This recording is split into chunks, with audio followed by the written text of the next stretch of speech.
Budgeting के chapter में हमारी डिस्कशन चल रही थी पास पेपर क्वेश्चंस पे, और मैंने शायद आपको क्वेश्चन जब हमने शुरू किए से पहले कहीं बातों में ये बात की थी कि नॉर्मली हमें तीन तरह के क्वेश्चन आते रहे हैं। एक फंक्शनल बजट, एक पीएनएल बजट और एक कैश फ्लो बजट।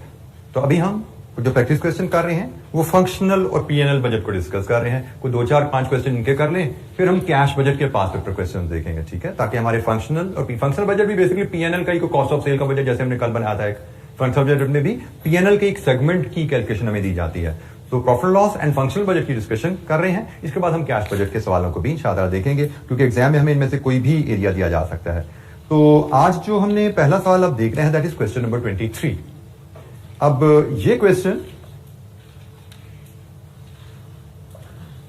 क्वेश्चन आपका ऑटम 20 का क्वेश्चन 1 है, और ये एक काफी लेंथी क्वेश्चन आप देख सकते हैं। 19 मार्क्स का क्वेश्चन है, और आपको कैफ में यकीनन लॉन्ग क्वेश्चन इस तरह आ सकते हैं, और ये एक अच्छे स्टैंडर्ड का क्वेश्चन है। इसको समझने के लिए, इसको परफॉर्म करने के लिए इसमें अगेन जो मैं कहता हूं अच्छी तरह रीडिंग आपको रिक्वायर्ड होगी। बजटिंग में रीडिंग की अहमियत बाकी सवालों के मुकाबले में, बाकी टॉपिक्स के मुकाबले में ज्यादा बढ़ जाती है। तो जनाब रिक्वायरमेंट हमारी है यहां पे, प्रिपेयर बजटेड प्रॉफिट और loss statement for the year ending 31 August 2021। Autumn 2020, Smart Fit SF is engaged in manufacturing and selling products X75. It offers two variants of X75, that is standard and premium. तो एक तरह की दो products ही होगी हमारी, एक standard है और एक प्रीमियम है। The management in the process of preparing its budgeted profit or loss statement for the year ending 31st August 21. Following information are available in this respect. Information for the year ended 31st August 2020. Extracts from profit and loss statement. Sales 5250 million. ये पिछला साल जो गुजरा उसके PNL के extract हैं। Cost of good sold, material, labour, manufacturing overheads, gross profit, selling admin expenses, profit before tax. ये जो साल गुजरा उसका पीएनएल आ गया।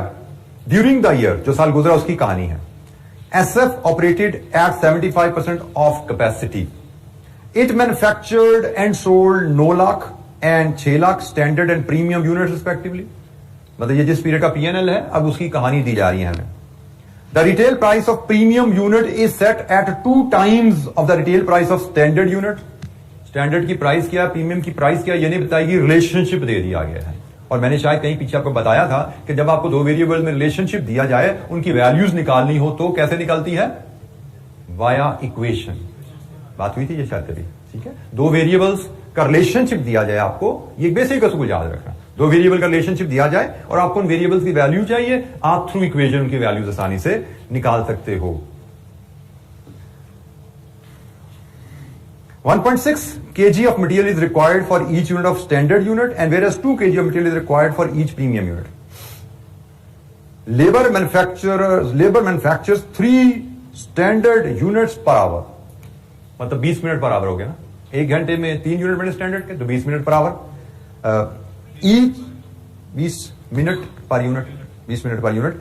Each premium unit takes 50% more labour time than standard, मतलब 30 मिनट्स पर यूनिट। स्टैंडर्ड का हो गया 20 मिनट, प्रीमियम का हो गया 30 minute. 25% of total manufacturing overheads are fixed, इसका मतलब 75% are variable. Variable manufacturing overheads पर premium unit is 1.25 times of a standard unit. फिर रिलेशनशिप आ गया कि अगर स्टैंडर्ड का 1 रुपया होगा तो प्रीमियम का 1.25 रुपीज होगा per unit. All selling and admin expenses are fixed. There are no closing stock of raw material and finished goods. Closing stock भी कोई नहीं है, और ओपनिंग स्टॉक की इंफॉर्मेशन, वो क्लोजिंग स्टॉक पिछले पीरियड का क्लोजिंग स्टॉक इस साल का ओपनिंग बनता है, so no opening no closing, वो कहानी भी आ गई। Information and projections for the budget year ending 31 August 2021। ये पिछले साल की कहानी यहां पे खत्म हुई, अब अगले साल की उसने जिसका हमने बजट बनाना है उसके बारे में कुछ डाटा, कुछ कहानी दे रहा है। Retail price of standard and premium units would be increased by 10% and 15%। पिछले साल की प्राइस कैसे निकल रही है मैंने बता दिया, रिलेशनशिप दिया हुआ ना, वहां से पिछले साल की प्राइस निकलेगी। अगले साल की प्राइस कैसे निकलनी है ये बता दिया उसने। It is expected that existing demand for standard and premium units would not be affected by the price increase.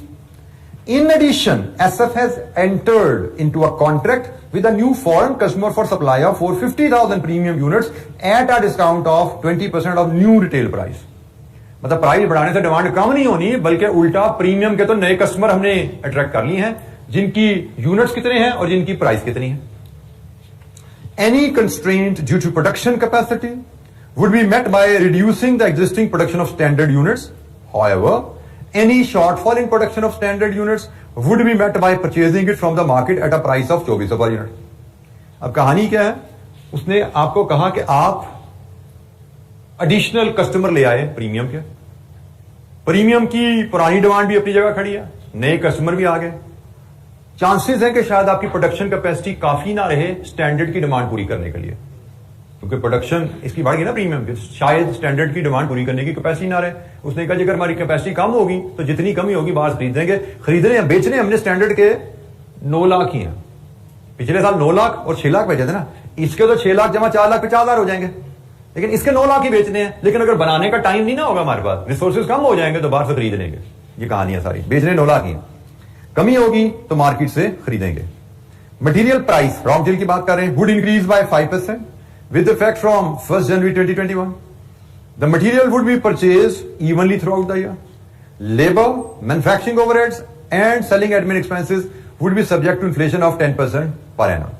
लीजिए जी, ये सारी कहानी है और हमसे कहा गया है अगले साल का पीएनएल बनाइए. ठीक है जी. तो अगले साल का पीएनएल बनाने के लिए सबसे पहले तो हमें पीएनएल का फॉर्मेट चाहिए. तो फॉर्मेट तो जो दिया हुआ है क्वेश्चन में, हम इसी फॉर्मेट को ही इस्तेमाल कर लेंगे. सिर्फ फर्क क्या करेंगे कि हम ओवरहेड से मैं कहूंगा 2 टुकड़े कर लें, क्योंकि ओवरहेड में फिक्स भी और वेरिएबल भी है. तो मैं इसका जो फॉर्मेट बनाना चाहूंगा, मैं कुछ इस तरह इसको प्रेजेंट करूंगा. Question number 23, sales, cost of goods sold, material, labour, manufacturing overheads, जिसमें फिक्स्ड एंड वेरिएबल 2 हिस्से कर लेंगे. एक कॉस्ट और आ सकती है शायद, अगर हमें स्टैंडर्ड एक्सटर्नल खरीदना पड़े, तो उसके लिए हम जगह छोड़ते हैं. खरीदना पड़े ना पड़े वो तो बात की बात है, हम जगह छोड़ देते हैं और यहां से हमें मिल जाएगा ग्रॉस प्रॉफिट. इसमें से हम लेस करेंगे सेलिंग एंड एडमिन एक्सपेंसेस,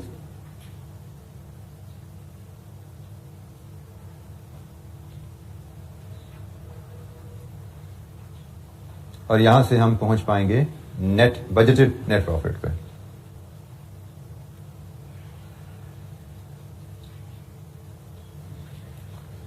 अच्छा जी, अब इजी फिगर्स फर्स्ट जो मैं आपसे हमेशा से कहता आता हूं, तो इजी फिगर्स फर्स्ट में फिक्स्ड कॉस्ट को बजट करना सबसे आसान होता है, क्योंकि फिक्स्ड कॉस्ट में चेंज जो आती है वो सिर्फ इन्फ्लेशन की वजह से आती है, वॉल्यूम का कोई चेंज उसमें आता ही नहीं.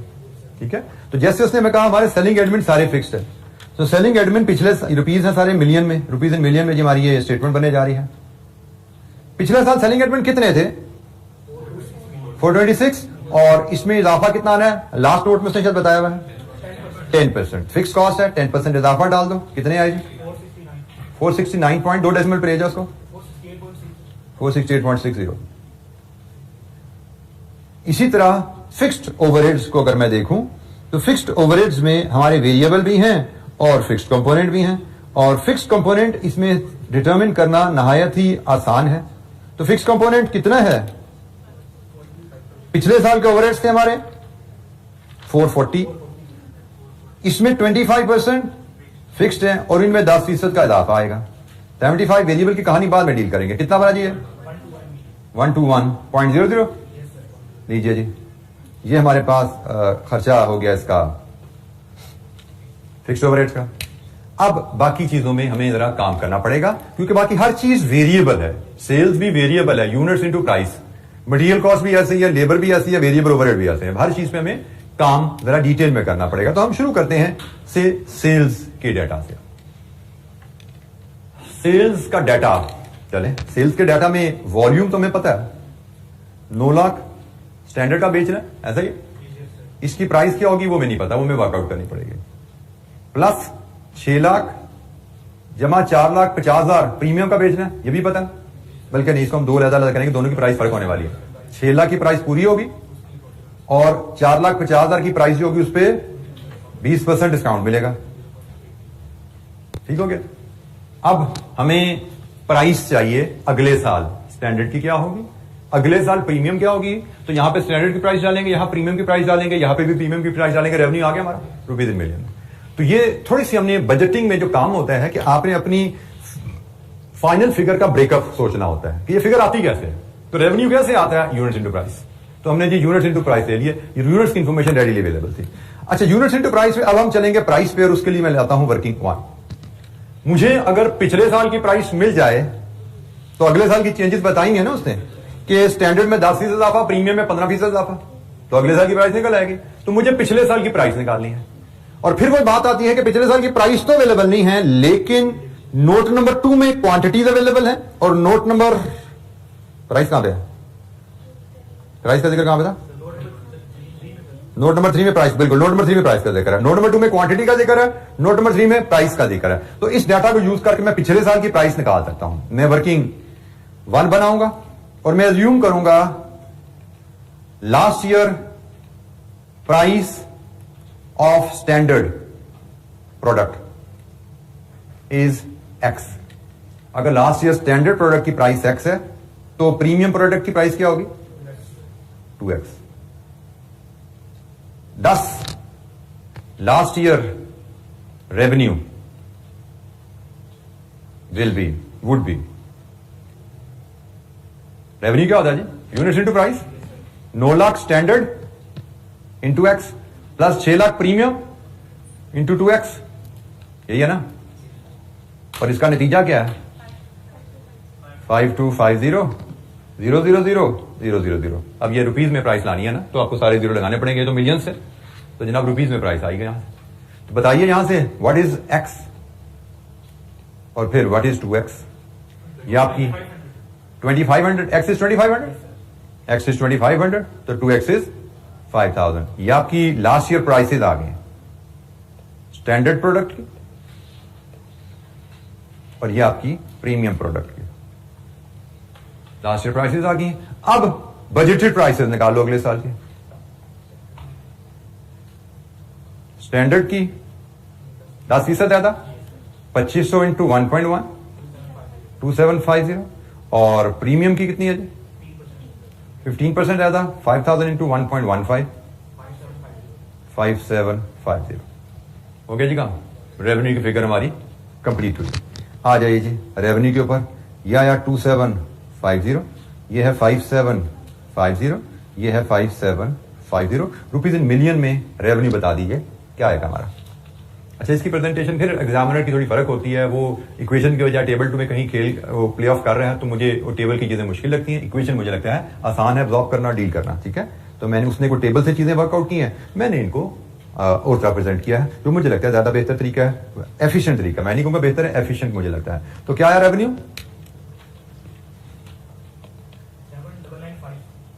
7,995.00। अच्छा, यहां पे मिलियन में आपने जाना है, तो आप डाटा को देख के ही स्मार्ट कैलकुलेशन का तरीका सीखिए।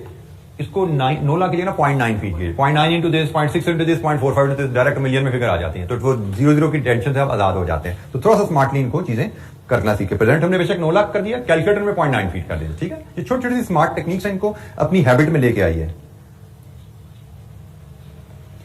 अच्छा जी, अब आ जाए COGS के ऊपर, मटेरियल, लेबर, मैन्युफैक्चरिंग ओवरहेड्स।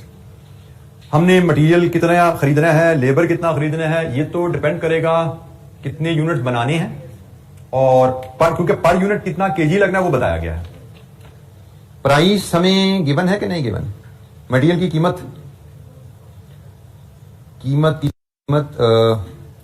पिछले साल से निकालनी पड़ेगी, क्योंकि पिछले साल का वॉल्यूम अवेलेबल है, पिछले साल की क्वांटिटी पर केजी अवेलेबल है, पिछले साल की कॉस्ट अवेलेबल है, ठीक है। तो हम सबसे पहले बात शुरू करते हैं कि मटेरियल कॉस्ट, वर्किंग 2 पे जाते हैं। इसमें काफी डिटेल में काम करना पड़ेगा, कितने स्टेप्स लगाने पड़ेंगे, लेकिन हम स्टार्ट करते हैं बेसिक्स से। हमने कहा जी वर्किंग 2 में हम जब मटेरियल कॉस्ट बनाने जाएंगे तो मटेरियल कॉस्ट डिपेंड करती है 2 चीजों पे, एक मटेरियल क्वांटिटी रिक्वायर्ड, और दूसरा उसका price per KG.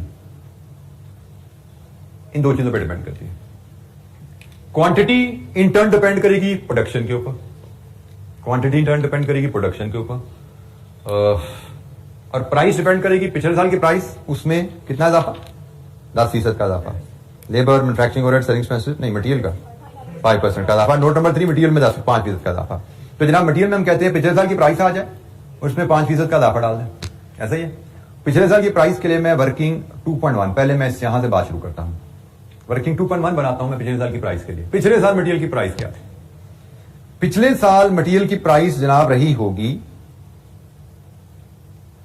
Last year material price per kg रही होगी, लास्ट ईयर की material cost 1584,123,123 divided with last year material cost, material quantity 9 lakh standard बनाया into 1.6 kg plus 6 lakh premium बनाया इंटू 2 केजी। लीजिए जी, लास्ट ईयर की प्राइस आ गई 9 लाख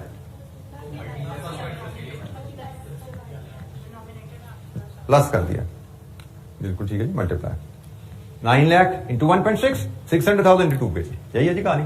ओपनिंग क्लोजिंग स्टॉक तो होता ही नहीं ना, जितना सेल्स उतनी प्रोडक्शन, जितनी प्रोडक्शन उतनी कंजम्पशन।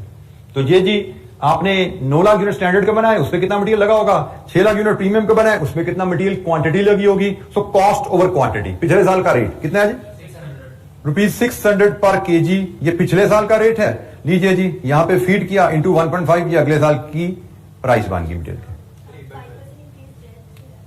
जैन से। हमारा साल कब शुरू हो रहा है जी? हमारा साल 1 सितंबर से शुरू हो रहा है, बिल्कुल ठीक नोट किया जी आपने। 1 जनवरी से इंक्रीज है, इसका मतलब it is not that simple. हमें इसको मजीद करते हैं, इसको मजीद, इसको क्या फार्मूला तो यही रहेगा, अब डील करना जरा सीखिएगा। सितंबर, अक्टूबर, नवंबर, दिसंबर, 4 महीने पुरानी प्राइस चलेगी, 8 महीने नई प्राइस चलेगी। एक और जुमला इसने कहीं लिखा हुआ है,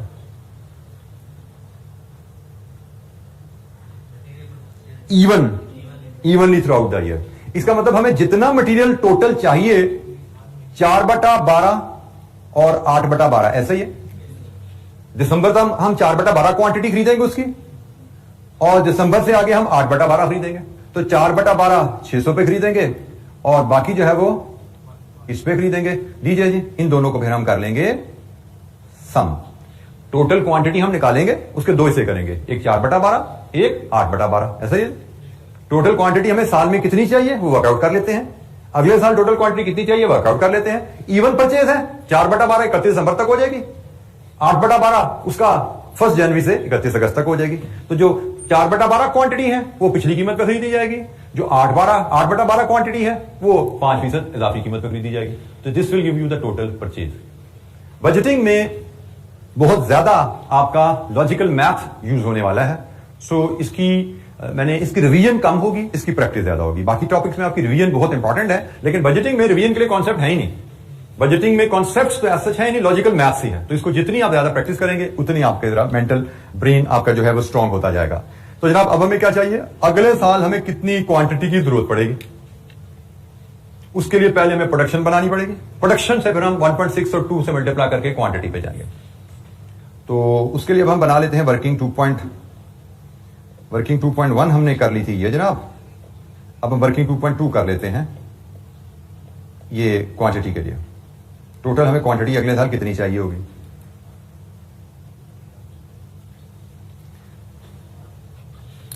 अगले साल हमें टोटल क्वांटिटी कितनी चाहिए होगी, ये डिपेंड करेगा अगले साल हम कितने यूनिट प्रीमियम, कितने यूनिट स्टैंडर्ड के बनाएंगे। और अगले साल हम कितने यूनिट प्रीमियम, कितने यूनिट स्टैंडर्ड के बनाएंगे, ये डिपेंड करेगा हमारी कैपेसिटी कितनी है और डिमांड कितनी है। ठीक है, तो let's start with the capacity. पहला कैलकुलेशन हमारी आएगी capacity utilised last year. Last year कितनी कैपेसिटी हमने यूज की थी, 75%, लेकिन उसको जरा मेजर करते हैं आवर्स टर्म में। 9 लाख यूनिट्स हमने बनाए थे स्टैंडर्ड के, जिस पे टाइम लगता है 20/60, ऐसा ही है पर यूनिट। और फिर हमने 6 लाख यूनिट्स बनाए थे प्रीमियम के, जिस पे टाइम लगता है 20/60 इंटू 1.5। लीजिए जी, यहां से आपको आवर्स में कैपेसिटी मिली कितनी। आपने लास्ट ईयर जो कैपेसिटी यूटिलाइज की वो कितने आवर्स है, 900,000 into 2/20, 2/60 hour per unit. 600,000 into 20/60 into 1.5, 600,000। ये जी हमारे लास्ट ईयर की कैपेसिटी है। अब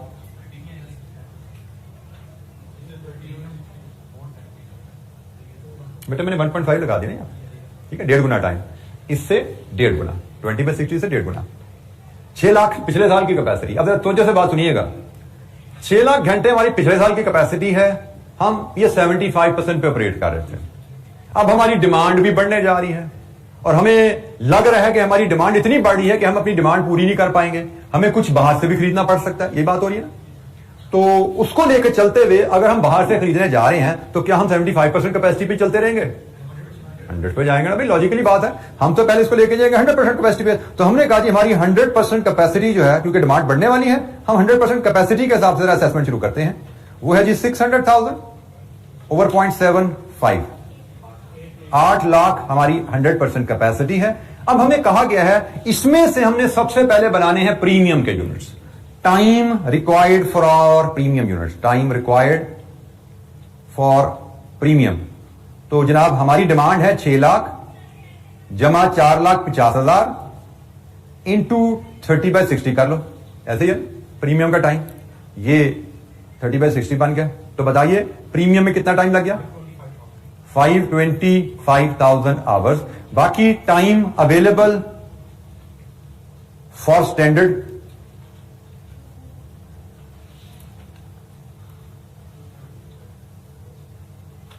275,000। इसमें प्रोडक्शन जो हम कर सकते हैं, possible production, possible in house production of standard product.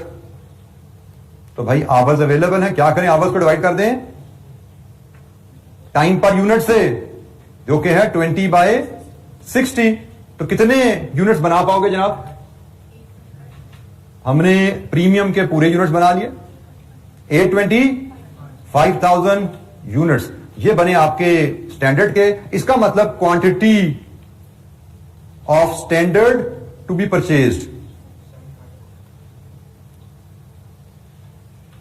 वो होगी जी 9 लाख माइनस 825,000, 75,000 यूनिट्स। ये हमारी पूरी प्लानिंग होगी जी। हमने 10,50,000 यूनिट बनाने हैं प्रीमियम के, 8,25,000 यूनिट बनाने हैं स्टैंडर्ड के, 75,000 यूनिट खरीदने हैं स्टैंडर्ड के। पूरी होगी प्लानिंग। अब इस प्लानिंग के मुताबिक हम बाकी चीजें भी फीड करना शुरू करते हैं। जैसे जब ये फिगर मुझे पता लगी वर्किंग 2.2 से, तो मैं पीएनएल में चला जाता हूं। क्वांटिटी भी परचेज पता लगी ना, ये हमने किस रेट पे खरीदनी है बताओ जरा मुझे? 2400 external purchase of standard product, 75,000 working 2.2 से मिले इंटू 2400 रुपीज इन मिलियन में 180.00। ठीक हो गया, ये कैलकुलेट हो गया हमारा। अब हम दोबारा आ जाते हैं, मटेरियल की वर्किंग कर रहे थे हम मटेरियल की वर्किंग कर रहे थे। मटेरियल की वर्किंग के लिए क्वांटिटी रिक्वायर्ड के लिए हम पहुंचे थे यहां पे। तो quantity required, raw material quantity required, material quantity required हमारी फॉर प्रोडक्शन,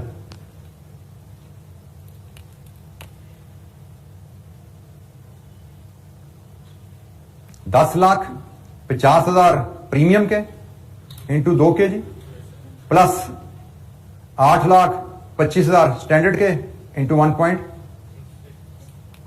kg। तो कितना मटेरियल चाहिए जी आपको? 3420,000 kg। पूरे साल में, अगले पूरे साल में आपको कितना मटेरियल चाहिए? अगले पूरे साल में आपको कितना मटेरियल चाहिए? 3420,000 kg पूरे साल की मटेरियल रिक्वायरमेंट आ गई। अब आप इसको यहां पे फीड कर दीजिए। 3.24 मिलियन, 3.42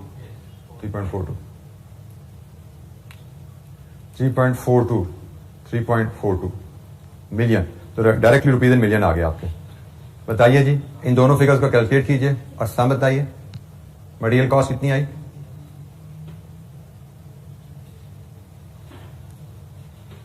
ये फिगर कैलकुलेट कीजिए, ये कैलकुलेट कीजिए, सम कीजिए। 2120.40 लीजिए जी, ये आपकी मटेरियल कॉस्ट आ गई। Quantity into price. प्राइसेस पूरे साल में दो चलनी है, एक 4 महीने पिछले साल वाली, 8 महीने 5% ज्यादा। पूरे साल में कितनी क्वांटिटी खरीदनी है, इवनली खरीदनी है, तो 4 महीने में कितनी खरीदी जाएगी, इसमें से 8 महीने कितनी खरीदी जाएगी। 4/12 पिछले साल की प्राइस पे, 8/12 5% ज्यादा प्राइस पे। तो बजटिंग कि अगर आप रीडिंग से रिलेशनशिप अंडरस्टैंड कर लेते हो वेरिएबल्स का आपस में, तो कैलकुलेशंस को फॉलो करना काफी आसान रहेगा। लेकिन अगर आप क्वेश्चन रीडिंग करके अपनी सिंप्लीफाई नहीं कर पाते अपनी रिक्वायरमेंट को, तो दिक्कत रहेगी। पहले आपको देखना है मटेरियल कॉस्ट आनी है तो कैसे आएगी, और इंडिविजुअल एक एक वैल्यू को ढूंढने निकलोगे तो मिलती जाएगी। 2120.40 2120.40 labour and variable overheads. Labour की कॉस्ट वर्किंग 3, लेबर की कॉस्ट जैसे हमने मटेरियल की कॉस्ट की बात की, लेबर की कॉस्ट भी इसी अंदाज में निकलेगी, labour hours into rate per hour. Labour our तो हमने निकाल लिया ना 8 लाख, 100% कैपेसिटी पे चलना है हमने, ये हमने निकाल लिया वर्किंग 2.2 में, वर्किंग 2.2 में 100% कैपेसिटी हमने निकाल ली है। तो अब हमें चाहिए रेट, लेबर का रेट अगले साल क्या लगेगा, उसके बारे में नोट नंबर 10 कहते हैं पिछले साल से 10% ज्यादा। पिछले साल का क्या है, पिछले साल का लेबर रेट बड़ी आसानी से निकाल सकते हो आप भाई। पिछले साल का रेट है आपका लेबर कॉस्ट मिलियन में ही है, चलो उसको मिलियन में रखो।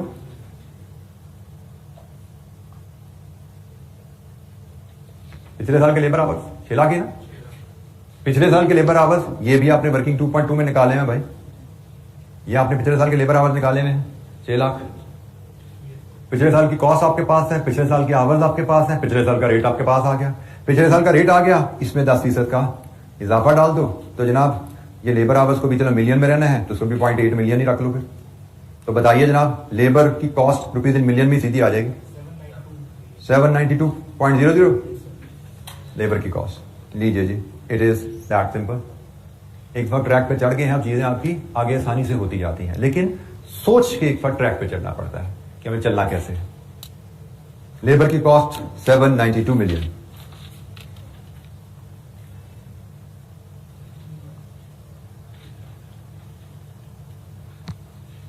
वेरिएबल ओवरहेड वर्किंग 4, आखिरी item variable overhead working 4। Variable overhead की बेसिस क्या है जी, किस तरह चार्ज हो रही है कॉस्ट, उसने हमें बताया हुआ है कि कॉस्ट पर यूनिट बताई हुई है। उसने में कहा हुआ है कि लेबर जो variable overhead, note number 4, 25% of manufacturing overhead are fixed, variable overheads पर premium unit is 1.25 times of standard unit. हम इस रिलेशनशिप की पिछले साल का variable overhead cost per unit निकाल सकते हैं, और फिर नोट नंबर 4 को देखिए तो उसमें 10% इजाफा डाल देना है, अगले साल की variable overhead cost per unit आ जाएगी। तो मैं अगर कहूं मेरी वेरिएबल ओवरहेड की जो कॉस्ट बनेगी 8,25,000 यूनिट्स स्टैंडर्ड के हैं, इनटू उसका रेट प्लस 10,50,000 यूनिट्स प्रीमियम के हैं, इनटू उसका रेट, स्टैंडर्ड का रेट हो प्रीमियम का रेट हो, पिछले साल का रेट लाके उसमें 10% इजाफा डालना है। ऐसे ही है जी, पिछले साल का रेट कैसे लाना है उसके लिए हम वर्किंग 4.1 बना लेते हैं। 4.1 से वर्किंग 4.1 से हम पिछले साल का रेट ले आते हैं। ये कहानी है, वेरिएबल ओवरहेड का एक्सपेंडिचर ऐसे बनना है, units into rate, units into rate, और रेट कैसे आने हैं, पिछले साल का रेट में 10% का इजाफा, पिछले साल के रेट में 10% का इजाफा। If we can think of this equation तो चीज आगे आसान है, और हमने ये पढ़ लिया, अगर रिलेशनशिप अवेलेबल हो तो इक्वेशन बनाओ। Working 4.1, assume variable overhead per unit of standard product is x. तो भाई स्टैंडर्ड की एक्स है तो प्रीमियम की क्या होगी 1.25 x. thus last year variable overhead equation is 900,000 x plus 600,000 into 1.25 x is equal to last year overheads 440 million का 75%। खत्म होगी कहानी। निकालिए यहां से x क्या है, यहां से 1.25 x क्या है, व्हाट इज x?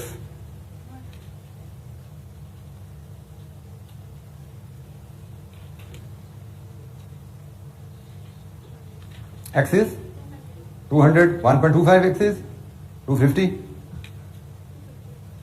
ठीक हो गया जी। तो जनाब ये आपकी वैल्यूज आ गई हैं, यहां पे आपने फीड करना है 200, यहां पे फीड करना है 250 रुपीज इन मिलियन में। बता दीजिए क्या फिगर आती है। 10% ज्यादा हो जाएगा स्टैंडर्ड का, 10% ज्यादा हो जाएगा प्रीमियम का। वेरिएबल ओवरहेड नेक्स्ट ईयर क्या आएंगे रुपीज इन मिलियन।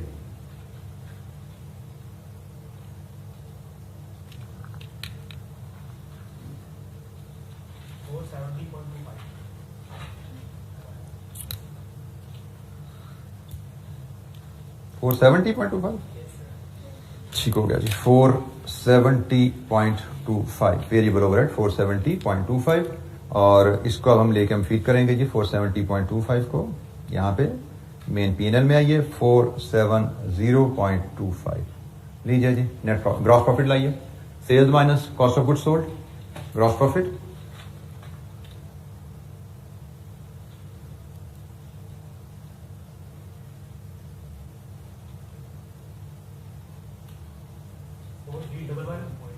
$4311.35 और इसमें सेलिंग एडमिन लेस कीजिए नेट प्रॉफिट 0.75 जी। हमारी प्रेजेंटेशन कैलकुलेशन बहुत ज्यादा डिफरेंट रही एग्जामिनर से, लेकिन ultimately answers are exactly the same, ditto match है। सिर्फ एक फर्क रहा कि उसने 1 डेसिमल तक वर्किंग की है, हमने 2 डेसिमल तक की है, यही फर्क है, इसके अलावा कोई फर्क नहीं। एग्जैक्टली मैच हो रही हमारी वैल्यूज के साथ। लेकिन प्रेजेंटेशन में हमारी जो कैलकुलेशन की अप्रोच है, जैसे मैंने कहा मैं इक्वेशन से लेकर चल रहा हूं, वो टेबल से लेकर चल रहा है, उसी डाटा को हैंडल करने के लिए दोनों ठीक है, लेकिन मुझे इक्वेशन से चलना एज अ स्टूडेंट हमेशा कंफर्टेबल रहा। तो मैं कोशिश करता हूँ वही चीजें आपसे शेयर करूँ जो मुझे एज अ स्टूडेंट चीजें मैंने सीखी और मुझे लगा कि ये बेहतर रहता है चीजें हैंडल करने के लिए, पिक करने के लिए। जी एनी क्वेश्चन? जी बेटा। वर्किंग 2 नहीं, हाँ वर्किंग 2.2 ये प्रोडक्शन है बेटा। उसने हमें बताया है कि पिछले साल स्टोरी सुनते जाना, पिछले साल कितने यूनिट स्टैंडर्ड के बनाए थे, कितने साल प्रीमियम के बनाए थे, और स्टैंडर्ड पे कितना टाइम लगता है, प्रीमियम पे कितना टाइम लगता है। तो पिछले साल हमने कितना टाइम टोटल लगाया। फिर उसने कहा है कि ये पिछले साल हम 75% कैपेसिटी पे काम किया, हमारी टोटल कैपेसिटी कितनी बनी। फिर आने वाले वक्त में हमारी प्रीमियम की डिमांड, जो हमारी प्रायोरिटी प्रोडक्शन है, वो ये है, तो इतना टाइम हमारा प्रीमियम पे लग गया। स्टैंडर्ड के लिए कितना टाइम बचा, 9 लाख हमारी स्टैंडर्ड की डिमांड कायम है, लेकिन हमने देखा इस टाइम में हम सिर्फ ये 20/60 है ना टाइम पर यूनिट स्टैंडर्ड का, हम इसके हिसाब से 275,000 आवर्स में सिर्फ 8,25,000 यूनिट बना पाएंगे स्टैंडर्ड के, जबकि इसकी डिमांड 9 लाख की 9 लाख कायम है। इसका मतलब उसने में क्वेश्चन में बताया हुआ है अगर कोई कमी रह जाएगी वो बाहर से खरीद लेना। तो हमने 9 लाख जो डिमांड थी 8,25,000 बना लेंगे, 75,000 जो बाकी बचे वो बाहर से खरीदेंगे। तो हमारा जो प्रोडक्शन प्लान है वो ये है, स्टैंडर्ड के 8,25,000 यूनिट बनाएंगे और प्रीमियम के 10,50,000 यूनिट बनाएंगे। ये हमारा प्रोडक्शन प्लान है। और टोटल हम ये जो 75,000 बाकी बचा ये हम खरीदेंगे। जी सॉरी जी बेटा, क्वेश्चन में गिवन है वही है, मैं आप जाके तो ऑर्डर नहीं लेके आया।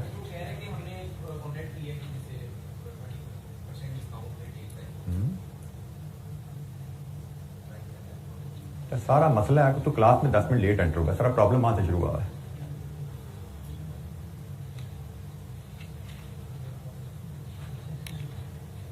छह लाख पिछले साल बेचे थे, अगले साल 4,50,000 का ऑर्डर नया एडिशनल आ गया। पिछले साल जो बेचे थे वो बेचने ही बेचने हैं, 4,50,000 का एडिशनल ऑर्डर मिल गया। तो हमारी डिमांड अगले साल 6 लाख जमा 4,50,000 पे चलेगी प्रीमियम प्रोडक्ट की, और स्टैंडर्ड की वही 9 लाख की 9 लाख पे कायम है। तो 10,50,000 प्रीमियम के हम बना लेंगे, स्टैंडर्ड के सिर्फ हम बना पाएंगे 8,25,000, 75,000 जो 9 लाख में से कमी रहेगी वो हम बाहर से खरीद लेंगे। ये क्वेश्चन में हमें बताया गया है। अब फिर हमने जो यूनिट्स हमने बनाने हैं ये 10,50,000, ये 8,25,000, इनको लेके हमने मटेरियल क्वांटिटी की रिक्वायरमेंट निकाल ली और इन्हीं को लेके हमने लेबर कॉस्ट डिटरमिन कर ली और इन्हीं को लेके हमने वेरिएबल कॉस्ट डिटरमिन कर ली। तो ये सारे खर्चे तो प्रोडक्शन क्या है, तो जो यूनिट्स हमने बनाने हैं उन्हीं की प्रोडक्शन करेंगे ना हम। 8,25,000, 10,50,000, ठीक है, वेरिएबल ओवरहेड। और मटेरियल में भी 10,50,000, 8,25,000 उसी प्रोडक्शन को लेकर मटेरियल कॉस्ट निकाली। और लेबर कॉस्ट में भी हमने टोटल कैपेसिटी चूंकि यूज की है, इन्हीं यूनिट्स को बनाने के लिए हमारे टोटल आवर्स 8 लाख लग रहे हैं, उन्हीं की लेबर कॉस्ट हमने यहाँ पे शामिल की। तो इन हाउस प्रोडक्शन की हमने material, labour, variable overhead cost ले ली। इन हाउस प्रोडक्शन की हमने material, labour, variable overhead cost ले ली और जो खरीदने हैं 75,000 उनकी कॉस्ट हमने ज्यादा से ऐड कर दी यहाँ पे। जी, एनी क्वेश्चन, कोई सवाल?